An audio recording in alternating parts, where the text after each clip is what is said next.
रामायण। मैं काल हूं। पतित पावनी गंगा का दर्शन करके राम, लक्ष्मण और महर्षि विश्वामित्र सभी अभिभूत हो गए।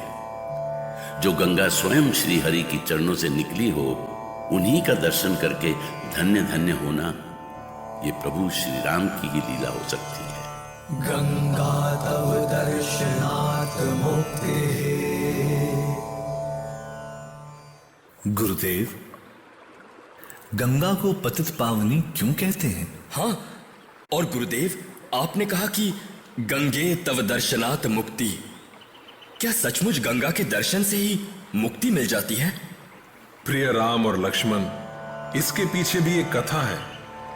ऋषि बैठ तब कथा बताई, राम लखन सुनी ध्यान लगाई। बहुत पहले की बात है। अयोध्या में सगर नाम से प्रसिद्ध एक धर्मात्मा राज्य करते थे। उन्हें कोई पुत्र नहीं था और वे एक पुत्र के लिए सदा चिंतित रहते थे। क्या ये घटना हमारे ही कुल की है गुरुदेव? हाँ राम, राजा सगर रघुकुल के बहुत प्रतापी राजा थे।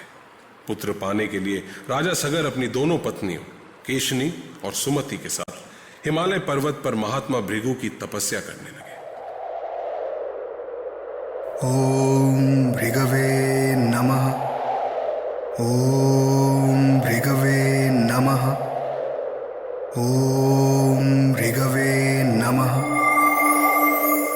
महाराज, हम आपकी घोर साधना से प्रसन्न हुए। बोलिए, क्या वरदान चाहते हैं आप? बस एक ही कामना है। इतना बड़ा साम्राज्य होते हुए भी हमारा कोई उत्तराधिकारी नहीं है। बस आपके आशीर्वाद से यदि संतान की प्राप्ति हो जाए तो बड़ी कृपा होती। महाराज, आपको आपकी पहली पत्नी से एक पुत्र और दूसरी पत्नी से 60,000 पुत्र पैदा होंगे। हे महर्षि भृगुदेव, हम धन्य हुए, हम धन्य हुए। इसी प्रकार महात्मा भृगु के वरदान से राजा सगर को पुत्र पैदा हुए। कुछ समय बाद राजा सगर के मन में यज्ञ करने की इच्छा हुई और उन्होंने यज्ञ का आयोजन किया। किंतु पर्व के दिन ही यज्ञ के उस घोड़े को इंद्र ने चालाकी से राक्षस का रूप धारण करके चुरा लिया। फिर क्या हुआ गुरुदेव? फिर राजा सगर ने अपने 60,000 पुत्रों को उस घोड़े को ढूंढने के लिए भेजा। राजा के सभी बेटे चारों दिशाओं में फैलकर घोड़ा ढूंढने लगे। अंत में उन्हें वो घोड़ा वहां चरता हुआ मिला जहां महर्षि कपिल ध्यान में मग्न थे। गुरुदेव, उसके पश्चात क्या हुआ? सगर के 60,000 पुत्रों ने समझा कि महात्मा कपिल ही उनका घोड़ा चुरा ले गए थे। इसीलिए वे कपिल मुनि को ललकारने लगे। कपिल मुनि के ऊपर ऐसा आरोप सुनकर जब उनकी साधना टूटी तो क्रोध से उनकी आंखें लाल थी। उनके सामने सगर के पुत्र थे।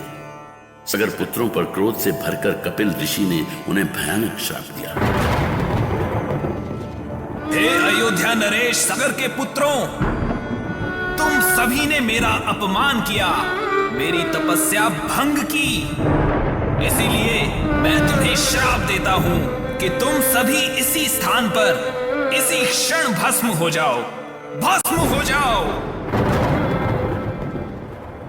इस बात की सूचना महाराज सगर को मिली तो वो बहुत दुखी हुए। उन्हें पता चला कि हिमालय की पुत्री गंगा ही उनके इन 60,000 पुत्रों का तर्पण कर इन्हें श्राप से मुक्त कर सकती है। पर संकट ये था कि गंगा को पृथ्वी पर कौन लाए। फिर गंगा को पृथ्वी पर कौन लाया गुरुदेव?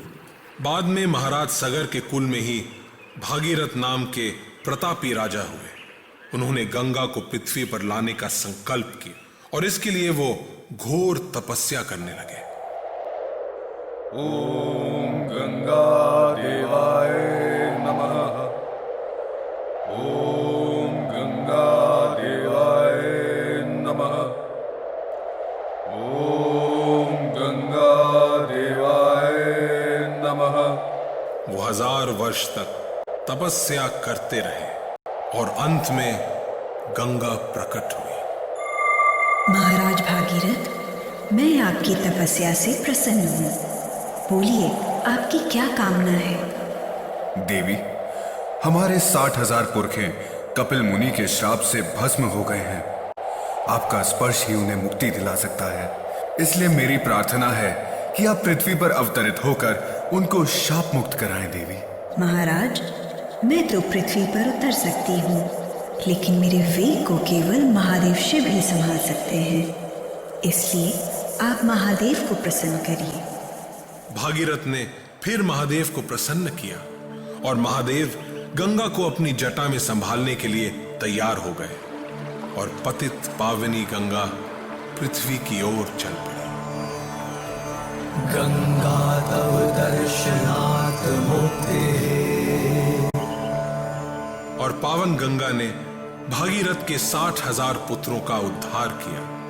भागीरथ गंगा को पृथ्वी पर लाए थे, इसीलिए गंगा को भागीरथ भी कहते हैं। गुरुदेव, ये हमारा सौभाग्य है कि आपकी कृपा से हमें भी पावन गंगा के दर्शन हुए। हाँ गुरुदेव, कैसी अद्भुत है गंगा, कैसी उछाल खाती लहरें। लक्ष्मण, पूरा पुण्य तो तभी मिलेगा जब हम गंगा में स्नान करेंगे। और तब श्री राम ने भाई लक्ष्मण और ऋषि के साथ पतित पावनी गंगा में स्नान किया। अनोखा क्षण था वो। सबके पापों को हर लेने वाली गंगा में वो राम स्नान कर रहे थे, जिनके स्पर्श मात्र से अहिल्या तर गई।